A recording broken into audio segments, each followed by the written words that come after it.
So, Josh, continue about the banked-in three that they had right as the shot clock is going down. Key point, I mean, do players sort of hang their head when a moment like that happens? I mean, it's human nature to. Whether you can recover from it is the key. So adversity hits. I mean, you're in a groove. You're on a roll. Things are going your way, and then a shot like that goes in. Sure, it's going to hit your confidence. So there's a couple of those down the stretch that just were kind of demoralizing, and it's hard to recover from them. With that late. I don't know when that happened, to be honest with you, but it was late in the game. So. Coach, I know Jesse just kind of took some of the blame on himself with the defense, but in all seriousness here, we talk about Traore. He's 6'6", and so just what was he able to accomplish today? I mean, how much fits did he? Jesse's not 100%, and when you're trying to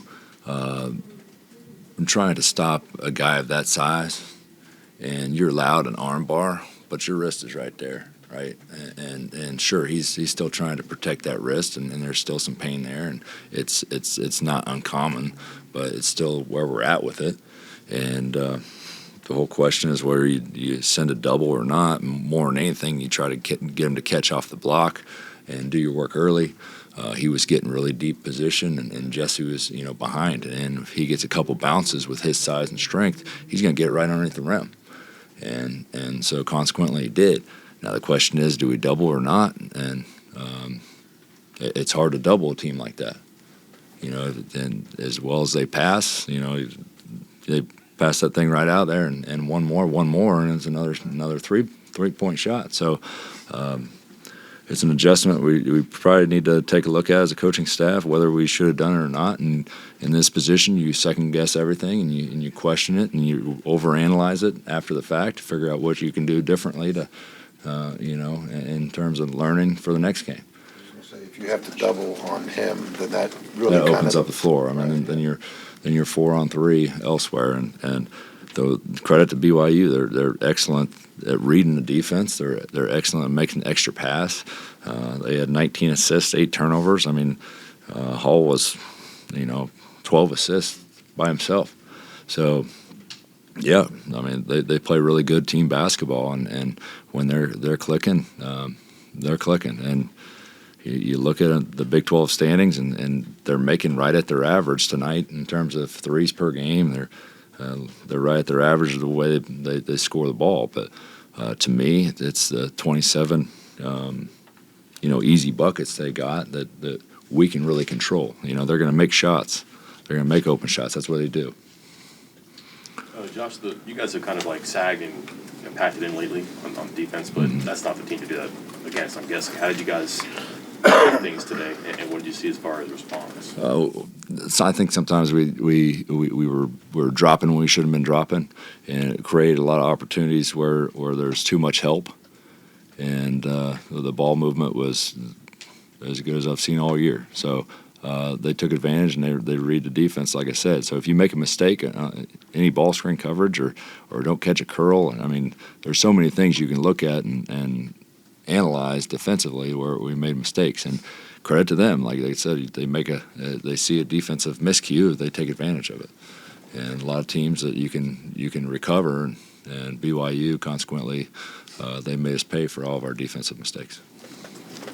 I don't think it's a game plan thing that where our game plan we were in the wrong. I mean, certainly we can probably go back and look and say we could have done this or that, but it was more the miscues of the game plan we were trying to execute. So it was something a little bit different that you guys were trying to do tonight. Yeah. Okay. Yeah. Do you like having a week off right now, or would you rather go out there and play some more and keep things, gelling? Well, it's time for a week off. I mean, we need to get our legs under us and work on what we can work on, and especially going into a 2-game road trip, it'd be nice to be very fresh going into a 2-game road trip. That's 2 very challenging games at Texas and TCU. So to have your legs under you, and if you look back, I mean BYU, they had their week off, so I thought they played pretty fresh and pretty rejuvenated, and they looked it out there, regardless of having to fly across the country and probably a 4-hour flight. But so they look good. They look fresh, and that's part of battling in the hardest conference in the country is trying to get your legs under you and fight for your recovery. Coach, a Cook, was he sick or hurt or? That was a medical issue, where they were uncomfortable with him going at this time, and so I can't get into the specifics, but it had nothing to do with him personally or my decision whatsoever. It was something that we just had to just move on. Moving forward, I don't anticipate him, missing another game at this point, but so. Related to the previous thing? I don't want to get into it. It's not my place. Anything else? Yeah, second half, watching minutes with Jesse, or just, Yeah, I mean, because I know you say, obviously he's not 100%. Yeah. No, I mean, you could probably analyze it and say we probably could have got him in quicker at times, sure. But, yeah, we'll take a look at that. But he only got 23 minutes. So right there, I think we got a lot more out of him, honestly, than I thought we'd get out of him when we played Cincinnati. So we're at a point where we're still trying to manage that situation. Josh, last two games, you've kind of seen good and bad versions of yourself. Maybe more good than bad in some spots too. What have you learned that you can bottle up and, emphasize in the next couple of days and for the remainder of the season? Biggest thing for me, I guess I don't know if you're asking from a program standpoint or from me personally. From a program standpoint, I preach it all the time. We can't get too high, can't get too low. We got to find that baseline consistency and fight each and every day for that growth, as a team. So that's the name of the game at this point. Like every day, find a way to get better.